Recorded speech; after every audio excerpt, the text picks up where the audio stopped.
আল্লাহ বলেন প্রত্যেকটা মানুষ তার কৃতকর্মের জন্য আমি আল্লাহর সামনে জবাব দিতে হবে, কেউ বাঁচতে পারবে না, জবাব আমি আল্লাহর কাছে দিতেই হবে।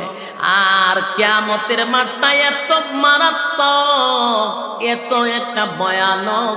সেই মাঠটা এত স্বার্থপর, কেউ কারো হবে না রে। দুনিয়াতে বিপদে পড়লে কেউ না কেউ সাহায্য করে, কিয়ামতের কাঠির ময়দানে কেউ কারো সাহায্য করবে না, কেউ কারো সাহায্য করবে না। যদি আমরা মনে করি এমন ফিরের মুরিদ হইলাম, ফির আমারে জান্নাতে নিবে, ফিরে আমারে পার করে দিবে, না না, পীর তো দূরের কথা, আমাদের নবী ছাড়া আদম থেকে লইয়া ঈসা রূহুল্লাহ পর্যন্ত কোন নবীর সাহস হবে না কিয়ামতের মাঠে দাঁড়াইয়া